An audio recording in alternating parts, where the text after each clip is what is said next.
विश्वेभिः अग्ने अग्निम अभिय इमं यज्ञम इदम वचः चनोधाहा सहसो यहो। हे अग्नि, समस्त अग्नियों द्वारा इस यज्ञ को, इस वचन को और अन्न को धारण करो या प्रदान करो। हे शक्तिपुत्र, यह जो मंत्र लिया गया, यह ऋग्वेद के प्रथम मंडल के 26वें सूक्त का 10वां मंत्र है। सब नर करहि परस्पर प्रीति, चलहि स्वधर्म निरत श्रुति रीति। इसकी व्याख्या आचार्य गोस्वामी तुलसीदास ने श्री रामचरितमानस में किया था। वैसी व्यवस्था हमको लागू करना है। ये तभी होगा जब हम स्वयं अध्ययन करेंगे, स्टडी करेंगे और विद्या का और अविद्या का दोनों का हमें ज्ञान प्राप्त करना होगा। अच्छा क्या है और बुरा क्या है, किसमें हित है किसमें अहित है, कौन अच्छा है कौन बुरा है, इसे पहचानना पड़ेगा, इसे ज्ञान प्राप्त करना पड़ेगा। यही ईश्वर कहता है। इसलिए ईश्वर कहता है कि आप प्रातःकाल और सायंकाल दोनों समय आप वेद अध्ययन करिए और सप्ताह में एक बार 1 प्रहर तक आप वेद का अध्ययन, शास्त्रों का अध्ययन करिए। ये क्यों कहता है? ईशान आपको ज्ञानवान बनाना चाहता है। ईशान आपको चाहता है, प्यार करता है वो। और वो जैसे परम पुरुष, जो विष्णु परम पुरुष है, उसको उसने ज्ञान प्राप्त करने का जरिया दिया है वेद, ऐसे ही आपको भी उसने वेद प्रदान किया है। और वेद सबके लिए है, कोई आपके अकेले ऋषि महर्षि देव इनके लिए भी नहीं, सबके लिए। यह सृष्टि ईश्वर ने, इंसान परमात्मा ने सबके लिए बनाई है। वह तो कहता है कि आप उत्तम अग्नि बनिए, उत्तम अग्नि बनिए, तब वो आप ईश्वर को प्रिय होंगे। एक मंत्र में कहा है, प्रिया सु अग्न्यो वयम, प्रिया सु अग्नयः वयम। प्रिय हूं उत्तम अग्नि और हम, यानी आप अग्नि बनिए और ईश्वर के प्रिय बनिए। ईश्वर आपको प्यार करेगा, आपको सब कुछ देगा वो। और वह समदर्शी है, समदर्शी है नाम तिहारू कहा गया है। तो इसका हम ध्यान रखें और हम स्वयं अपना उत्थान करें, अपना प्रयास जारी रखें और हम अपना जीवन सफल बनाएं। इस मंत्र का 2 फुटनोट यहां पर कहा गया है, हे शक्तिपुत्र सहसो यहो। यहां पर इसकी मंत्र की व्याख्या की गई है। इस हेतु कोई व्यक्ति यह ना सोचे कि उसके अंदर इस हेतु सामर्थ्य नहीं है। यह वेद मंत्र यह कह रहा है कि प्रत्येक व्यक्ति शक्तिपुत्र है। बताइए, अब ईश्वर ने आपको, ईशान परमात्मा ने आपको शक्तिपुत्र कहा।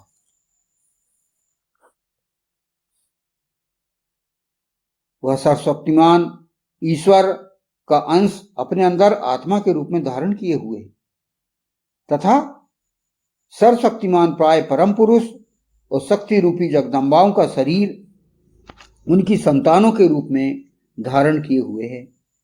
वह चाहे पुरुष हो अथवा औरत, यदि वह पुरुष है तो वह शक्तिपुत्र है और यदि वह औरत है तो स्वयं शक्ति है।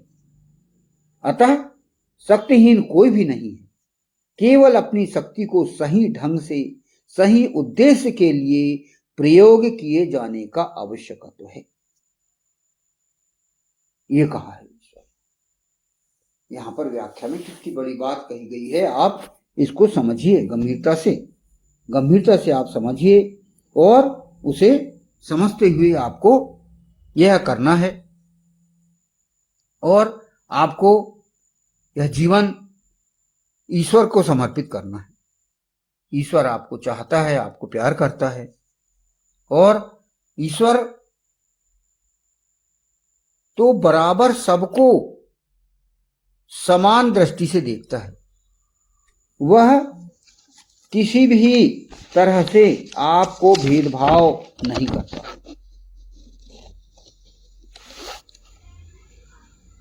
वह कहता है एक मंत्र में, इसी सूक्त के एक मंत्र में ईश्वर कहता है कि प्रिय हूं हमारा प्रजानायक, आह्वान करने वाला, वर्ण किए जाने योग्य प्रिय हूं। मतलब जो व्यक्ति ऐसा जो कि ज्ञान प्राप्त करता है, यज्ञ करता है, सत्कर्म करता है और उसके वचनों को वह आत्मसात करता है और दूसरों तक पहुंचाता है, वह उसको प्रिय है, ईश्वर को प्रिय है। वह तो यह चाहता है कि आप जो है अमृतत्व संपन्न बने, आप अमृतत्व संपन्न बने, और वह तो अमृतत्व संपन्न और मरणशीलों दोनों की प्रशस्ति भी चाहता है। वह जो है आपका बहुत ध्यान रखता है। हम ही हैं जो उससे दूर रहते हैं, हम ही हैं जो ईश्वर से उसकी शक्ति को नहीं समझ पाते और दूर रहते। वह आपको चाहता है, आपको प्यार करता है, आपका मित्र है। वो ईश्वर आपका मित्र है और वह मरणशीलों से उठाकर आपको अमृतत्व संपन्न की लाइन में लाना चाहता है। वो बस वही है कि व्यक्ति उसके लिए प्रयास करे, उसके लिए तैयार रहे। यहां इस मंत्रांश में ईश्वर ने पुरुष को शक्ति पुत्र कहा है और औरत को शक्ति कहा है। तो शक्ति पुत्र, हम अपने आप को समझें कि हम कितने शक्तिमान हैं।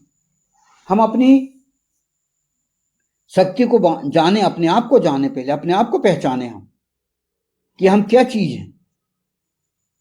लोग सामने वालों को देखता है कि उसके पास ये है, उसके पास वो है, वो ऐसा है, वो वैसा है। ऐसा नहीं है। आप अपने आप को देखिए, अपने अंदर झांकिए, अपनी अंतरात्मा में झांकिए, अपनी शक्ति को पहचानिए। आपके मस्तिष्क में ईशान ने इतनी शक्तियां भर दी हैं, आप उसको जागृत तो करिए। आज तक भी विश्व में व्यक्ति के मस्तिष्क की पूरी तरह से खोज नहीं की गई है कि वो क्या क्या उसके अंदर शक्ति भरी हुई है।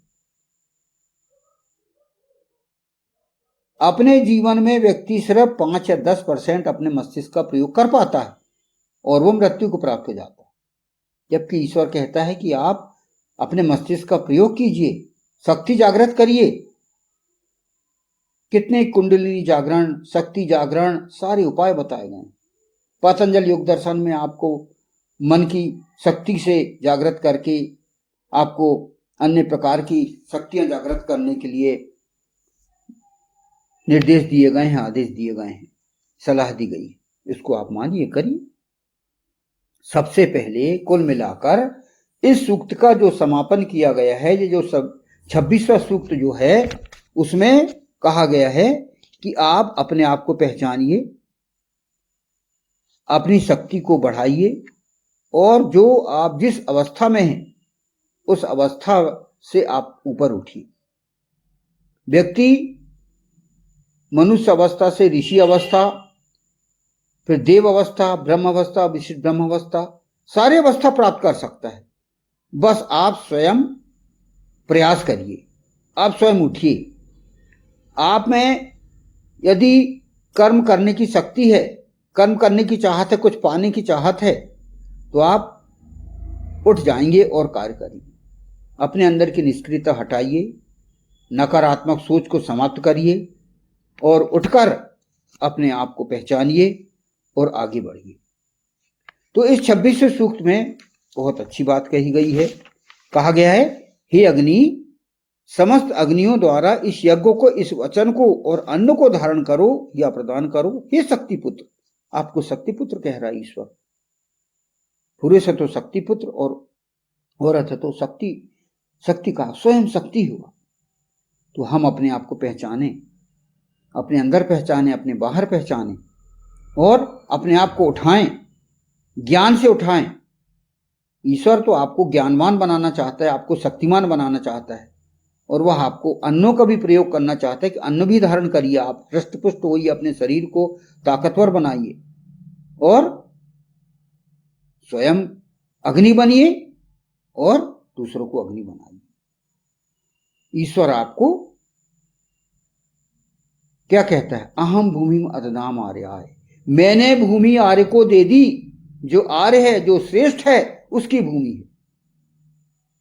सोचिए आप, कितनी बड़ी आपको अधिकार देता है वो।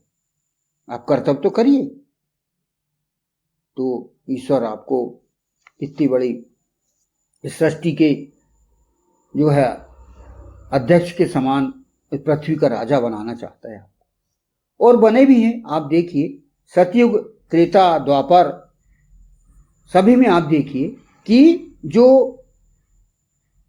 सत्कर्मी है, जो यज्ञकर्मी है, उसने कितना राज किया है, कितने वर्षों तक उन्होंने जिया है, और अपने आप को उन्होंने ईश्वर को समर्पित करके और उनके भक्त बने हैं, और सभी उपलब्धियां उन्होंने प्राप्त की। तो इन वचनों को आप सुनिए, समझिए, और इस वैदिक पर्सपेक्टिव के चैनल को आप करिए। इत्युम सब। हे अग्नि, समस्त अग्नियों द्वारा इस यज्ञ को, इस वचन को और धारण करो, प्रदान करो, हे शक्ति पुत्र। ओम विश्वेभि अग्ने अग्निम अभि इमं यज्ञमिदं वचः चनुधाः सहसु यहो। ओम।